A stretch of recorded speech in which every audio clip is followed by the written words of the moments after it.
Ødegaard is one of the best players in the Premier League right now, and he has his Premier League Player of the Month award for November-December to show for it. He is one of the major reasons Arsenal currently sits on top of the league table by 8 points and are looking likely to win the league.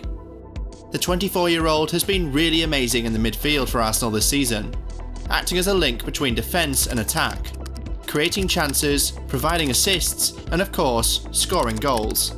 This version of Odegaard is the best attacking midfielder Arsenal have had since Mesut Ozil, before the 2017-18 season. So, you know what? Let's now compare Ødegaard and Özil in their prime. Surely, we all agree that Ødegaard is currently in his prime, right? I mean, he's having the best campaign of his career in terms of goals, assists, and even appearances, so that's not in doubt. Özil, however, you could say his prime was perhaps between 2008 and 2012 in Germany and Spain.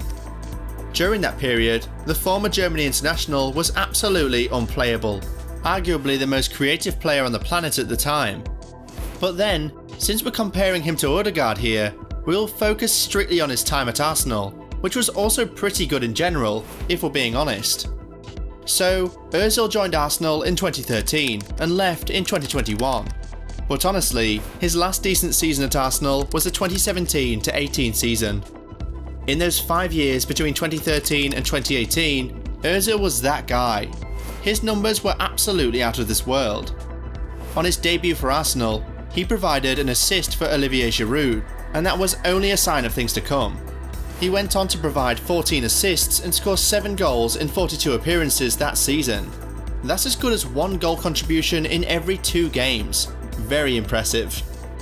Of course, those debut season numbers are better than those of Ødegaard in his debut season. The Norwegian managed only 2 goals and 2 assists in his first season at Arsenal. But it's important to note that he only joined in January, and his contributions to the gameplay in those 6 months were more than enough for Arsenal to immediately make his transfer permanent. Of course, the following season, Ødegaard did better, scoring 7 goals and providing 5 assists in 40 games that season. Still not Özil numbers, but remember that when Özil joined Arsenal, he joined as a 25-year-old with years of experience having played for Madrid, Werder Bremen and Schalke 04.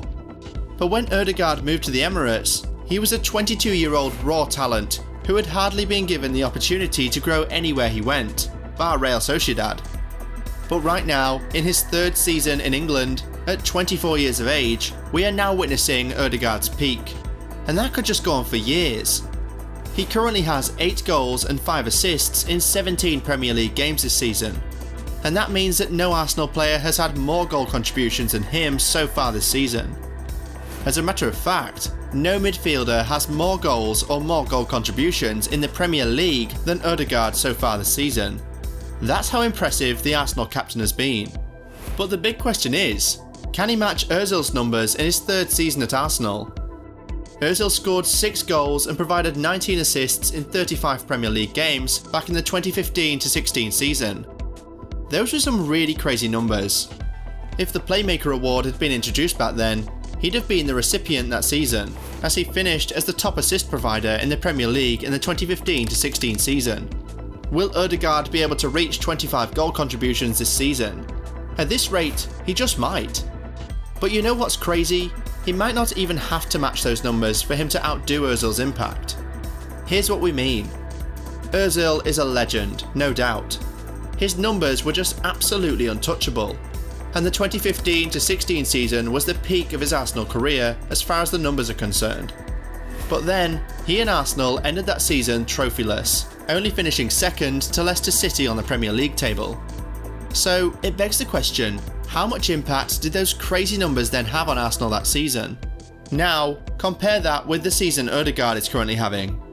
He could yet outdo Özil's 2015-16 numbers, but even if he doesn't, with the way things are going, he could realistically lead Arsenal to their first Premier League title in nearly 2 decades, and that would easily be a greater impact than Özil had on Arsenal. And he gets extra points because Ødegaard will be doing it as club captain.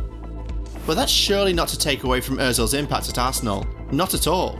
The season he moved to London, Arsenal were going on 9 years without a trophy, after having last won the FA Cup in 2005 at the time.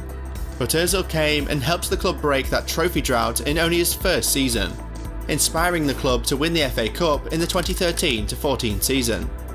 So, in a way, you could say that Özil paved the way for Ødegaard, because once Arsenal won that trophy after a long wait, you could tell that they felt like winners again. They went on to successfully defend their FA Cup title and added the Community Shield the following season.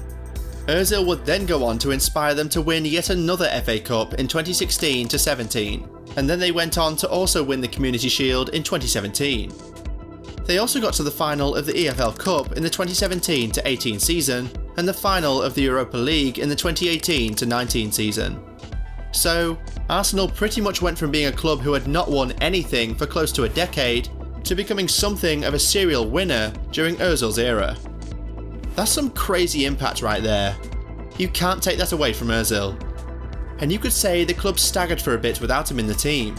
It's surely no coincidence that Arsenal finished outside European places for the first time in several years the season Özil started being sidelined, and the following season the story was the exact same. But then, the heir to Özil's throne has come in and helped stabilise the ship, and Arsenal are now back and better. Honestly, it'd be really hard to argue that Özil had more impact at Arsenal than Ødegaard is currently having if the Norwegian manages to inspire the Gunners to the Premier League title for the first time since the Invincibles won it in 2004.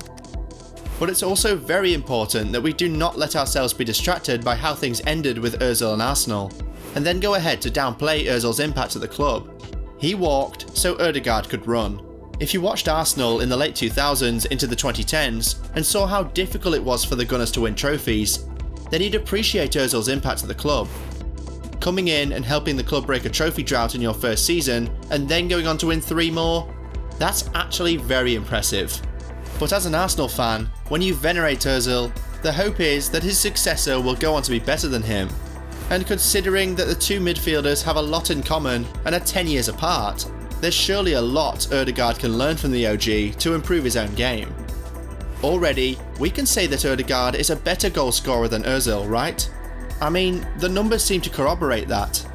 Özil has scored 8 or more league goals in just 2 seasons in his entire career. But barely halfway through the season, and Ødegaard already has 8 in the Premier League.